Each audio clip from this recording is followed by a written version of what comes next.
काल भाजपकडून लोकसभेच्या उमेदवारांची पहिली यादी जाहीर झाली। त्यामध्ये सांगलीचे खासदार संजय काका पाटील यांची तिसऱ्यांदा उमेदवारी जाहीर करण्यात आलेली आहे। त्याबद्दल आपण त्यांचं मत जाणून घेऊया, ते याबद्दल काय विचार करतायत।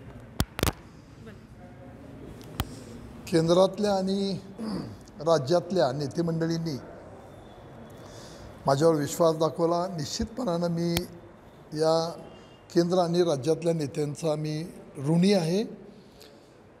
या मतदारसंघामध्ये काम करत असताना अनेक गोष्टी आपणाला या केंद्र सरकारच्या माध्यमातून करता आल्या। त्यामध्ये पाण्याचे प्रश्न सोडवता आले। ताकारी म्हैसाळ योजना असेल, टेंबू योजना असेल, त्या पूर्णत्वाला नेते आल्या। या टर्ममध्ये आपणाला पुन्हा या विस्तारित म्हैसाळ आणि विस्तारित टेंबू यासाठी सुद्धा काम करता आलं आणि आता त्याचे टेंडर निघालेले आहेत। काहींच्या कामांना सुरुवात झालेली आहे आणि ही सगळी कामं 2 ते 2.5 वर्षाच्या आत पूर्णत्वाला नेण्याचं त्या दृष्टीनं आम्ही प्रयत्न सगळे करतोय आणि ते निश्चितपणानं होईल। नॅशनल हायवे, रस्त्यांची कामं, आरोग्यांची कामं, शिक्षणाची कामं निश्चितपणानं आपण करू शकलो। अजूनही कामं बाकी आहेत, ती करण्याचा प्रामाणिकपणानं आम्ही प्रयत्न करू। लोकांच्या आशीर्वादानं मोठं मताधिक्य आपणाला मिळेल आणि मोठ्या मताधिक्यानं आपणाला तिसऱ्यांदा लोक पुन्हा लोकसभेमध्ये पाठवतील, खासदार म्हणून काम करण्याची संधी देतील।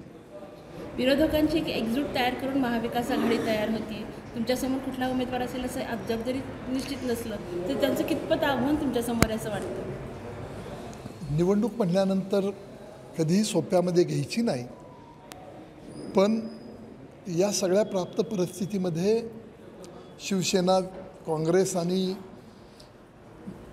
पवारसाहेबांची राष्ट्रवादी अशी तिन्ही महाविकास आघाडी म्हणून हे करतायत।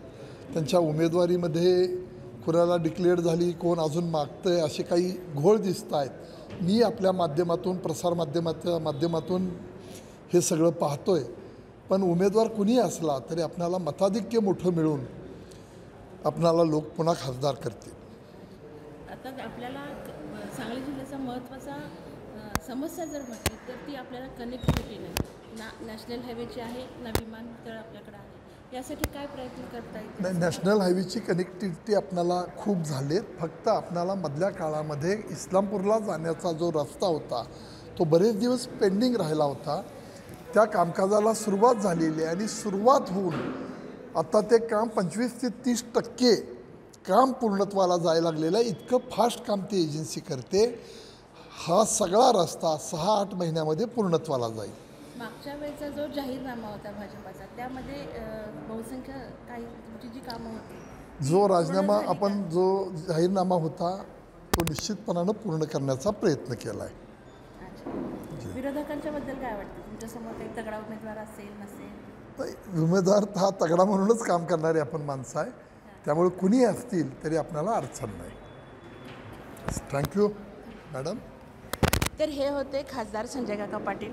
आता तिसऱ्यांदा ते लोकसभेच्या निवडणुकांना सामोरे जात आहेत। आता ते हॅट्रिक करतात की आणखी काय होतं आहे हे पाहणं आता औत्सुक्याचं ठरणार आहे। कॅमेरामॅन जमीरसोबत स्वाती चिखलीकर, मुंबई तक।